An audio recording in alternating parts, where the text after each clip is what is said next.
C'est un plaisir de vous retrouver, mesdames, messieurs, bonjour et bienvenue dans ce journal. Le Cataclès et le siège de Canaan constituent, tout comme les autres trônes royaux, des sièges sur lesquels s'asseyaient les rois du Dahomey. Nous irons à leur découverte dans cette édition. Des millions de personnes décèdent chaque année dans le monde d'une hépatite selon l'Organisation mondiale de la santé. Mais pour être soigné, encore faut-il savoir que l'on est malade. Le dépistage reste la solution. Et puis la cartographie des risques, un outil de prévention des goulots d'étranglement d'une entreprise.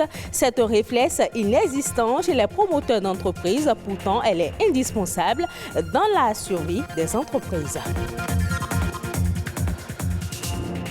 Ce 5 novembre est dédié à la sensibilisation au tsunami. Le 26 décembre 2004, un tremblement de terre s'est produit au large de l'Indonésie, déclenchant un tsunami dévastateur qui a fait plus de 220 000 morts. Depuis lors, une journée est dédiée à la sensibilisation au phénomène. À l'occasion, le secrétaire général de l'ONU invite les pays, les organismes internationaux et la société civile à mieux comprendre la menace que les tsunamis représentent et à échanger des stratégies innovantes qui permettent d'en réduire les risques. On parle culture à présent. Outre les trônes, les rois du Dahomey avaient également des sièges sur lesquels ils s'asseyent. 2 de ces sièges royaux se sont retrouvés à Paris après le pillage des palais royaux d'Abomey il y a plus de 129 ans. Il s'agit du Cataclès et du siège de Canaan. Dans le cadre de la restitution au Bénin des 26 trésors royaux, la rédaction de BB24 vous emmène à la découverte de 2 sièges et lève un coin de voile sur leur utilité et leur particularité. Reportage. Comme tous les souverains du monde, les rois d'Abomey ont eu à leur disposition plusieurs sièges de fabrication locale ou étrangère. Celui-ci est un siège à 3 ou 4 pieds utilisé lors de l'intronisation du roi ou pour la consécration d'un chef de famille ou de culte. Ce siège est appelé Alada Zingpo, ce qui peut être traduit par siège d'Alada. À Tado, il est connu sous le nom de Cataclès. C'est un insigne de pouvoir qui appartient également à l'ensemble d'objets symboliques de royauté sur lesquels le roi pose ses pieds.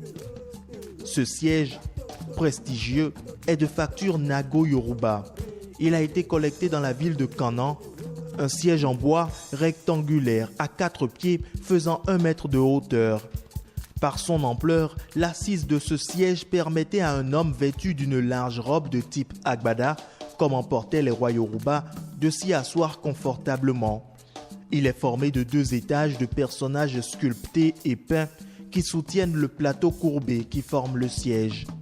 Le premier étage montre un personnage assis, entouré d'une file de 10 servantes du palais, torse nu, portant des offrandes sur la tête.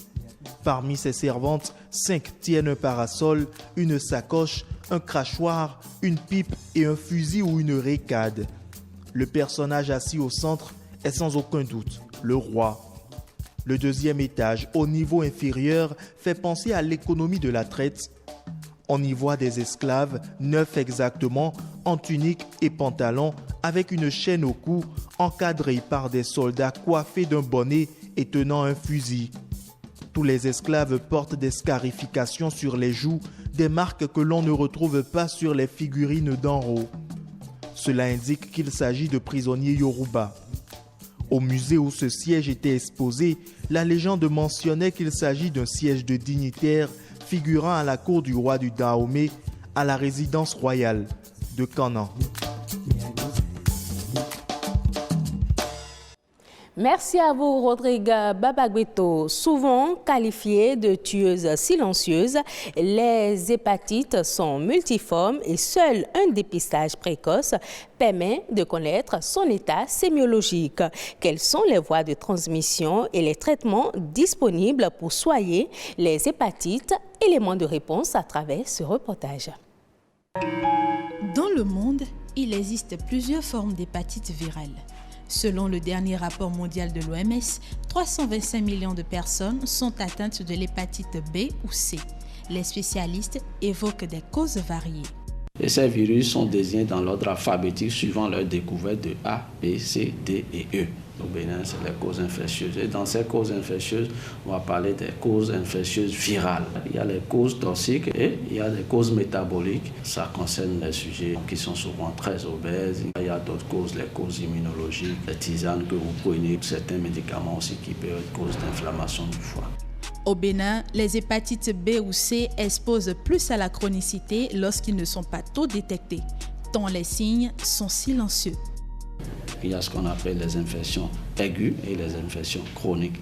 Aiguës pour dire que le délai de l'infection ou de l'inflammation jusqu'à la guérison de la maladie, ça n'excède pas les 6 mois. Quand l'infection évolue au-delà des 6 mois, on parle de chronicité.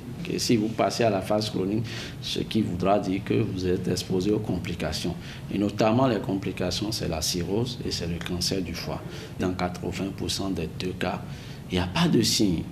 Avant que l'ITER n'apparaisse, généralement, vous avez de la fatigue, de la fièvre, des douleurs dans les articulations. L'hépatite est qualifiée de tueur silencieux. Son mode de transmission reste tout précoce et dangereux. La majorité ont l'hépatite B, mais c'est une contamination qui se fait très tôt dans les premières heures de vie, de la mère à l'enfant. Ça peut se faire de façon horizontale avec les enfants vivant sous le même toit. Les autres voies qui sont sexuelles ou bien sanguines, c'est beaucoup plus rare. Le virus C, c'est une contamination purement sanguine. Avec l'évolution de la science, il existe aujourd'hui un vaccin pour prévenir les hépatites et des moyens de traitement pour les personnes atteintes. On a du vaccin monovalent pour vacciner systématiquement dès les premiers jours de vie tout enfant qui naît. La vaccination pour l'hépatite B, il faut dire chez l'adulte, c'est le schéma à 3 doses. Concernant la forme aiguë chez l'hépatite B, il n'y a généralement pas de traitement. C'est le repos et il faut éviter d'autres produits qui agressent le foie davantage. Tout rentre dans l'ordre, l'organisme se charge de régler le problème dans les 6 mois. C'est seulement ceux qui font une hépatite chronique active, c'est ceux-là qu'on prend en charge. Parce que les traitements qu'on donne pour l'hépatite B, c'est un traitement à vie. Alors que pour l'hépatite C, c'est un traitement de 3 mois et là, vous avez la guérison dans les 3 mois après le traitement. Le Bénin se situe dans une zone de forte endémicité. Pour plus de sécurité, les médecins recommandent le dépistage précoce et la vaccination chez les sujets sains. Des entreprises naissent chaque jour pendant que d'autres ferment très tôt leurs portes. L'une des raisons de ces fermetures brusques est le défaut de cartographie des risques, un véritable outil de prévention et de gestion des risques au travail que gagnent les entreprises à disposer donc d'une cartographie des risques. Amon Badedji est expert en management de la qualité. Il nous parle de la cartographie des risques, notamment de son utilité. Des entreprises ferment leurs portes juste parce qu'un risque n'a pas été identifié ou bien un risque a été identifié mais a été mal évalué ou bien a été identifié mais a été carrément ignoré. Et quand ce risque survient, vraiment, les entreprises ont du mal à pouvoir gérer ce risque puisque rien n'a été prévu comme action de maîtrise de risque. Et donc, du coup, le temps qu'il faut pour mettre une action, prendre une décision, les ressources qu'il faut pour gérer le risque, ils sont souvent, c'est dit un peu tard et subissent ce risque. Ils perdent soit des marchés, ils perdent soit des clients, ou bien carrément, c'est des risques liés à la fiscalité, à l'impôt, ils sont fermés, sont redressés. Voilà, donc beaucoup d'entreprises aujourd'hui ferment leurs portes et des projets échouent juste parce que l'aspect risque est souvent négligé. J'invite et j'exhorte les entreprises, les chefs d'entreprise à identifier les risques liés à leur activité. Ils n'ont rien à perdre à le faire. Ils n'ont rien à perdre à prendre des mesures pour anticiper.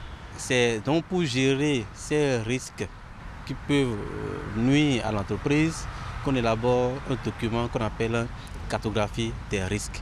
Toute entreprise doit pouvoir détenir cet outil-là, ce document qu'on appelle cartographie des risques. Et la preuve, vous voyez, aujourd'hui toutes les normes de management ISO prioritairement, ISO 9001, 14001 pour l'environnement ou 45001 pour la santé, sécurité au travail, toutes ces normes-là exigent qu'une entreprise puisse identifier ses risques et puis c'est maîtrisé à travers le document qu'on appelle la cartographie des risques.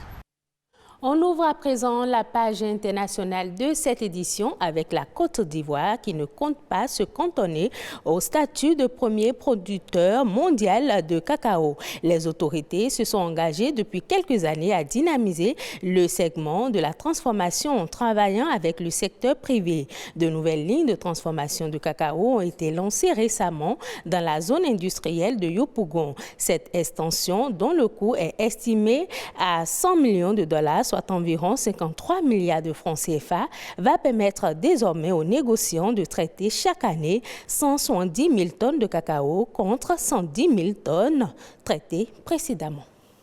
D'autres sujets ont également marqué l'actualité internationale ces dernières 48 heures dans le monde. Je vous invite à présent à suivre Eco Inter avec Héloïse Winato.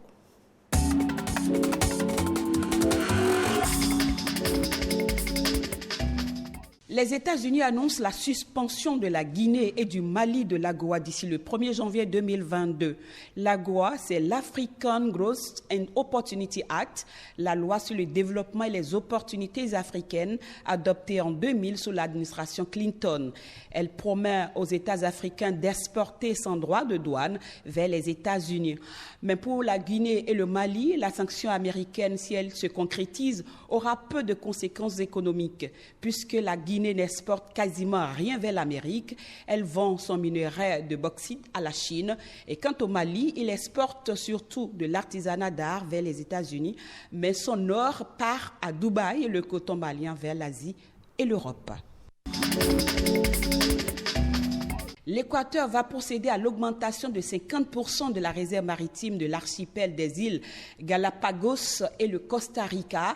La protection de cette nouvelle zone protégée sera financée grâce à un échange de la dette économique du pays, très aggravée par le Covid-19. L'opération est dénommée dette contre nature, une opération ambitieuse pour contrer les effets néfastes des changements climatiques. 3 institutions financières internationales se sont unies dans une alliance pour gérer cet échange de dettes.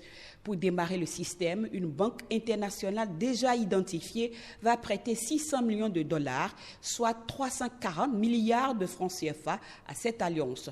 Ce n'est pas inédit, il y a déjà eu dans le monde près de 70 opérations de cette sorte, mais celle-ci sera de loin, de très loin, la plus importante jamais réalisée sur la planète. Les États-Unis ont lancé la vaccination des jeunes enfants contre le Covid-19. Les injections de vaccins aux enfants de 5 à 11 ans ont commencé depuis le mardi 2 novembre. Une nouvelle étape de la campagne d'immunisation saluée comme un tournant décisif dans la lutte contre la pandémie. Les centres de prévention et de lutte contre les maladies ont officiellement recommandé le vaccin Pfizer après l'autorisation en fin de semaine dernière par l'Agence américaine des médicaments. Il est toujours administré en 2 injections à 3 semaines d'écart, mais le dosage a été adapté à 10 microgrammes par piqûre contre 30 microgrammes pour les groupes plus âgés.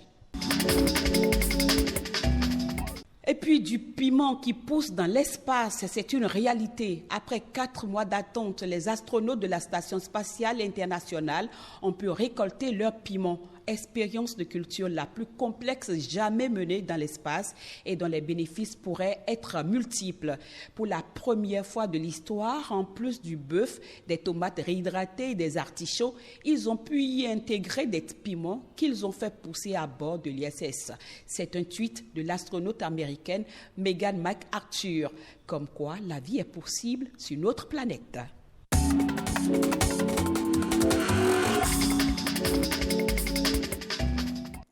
Ainsi se referme cette édition. Merci de l'avoir suivi. Retrouvez ce journal sur le site de l'ORTB, www.ortb.bj. Prochain rendez-vous de l'information, 19h45.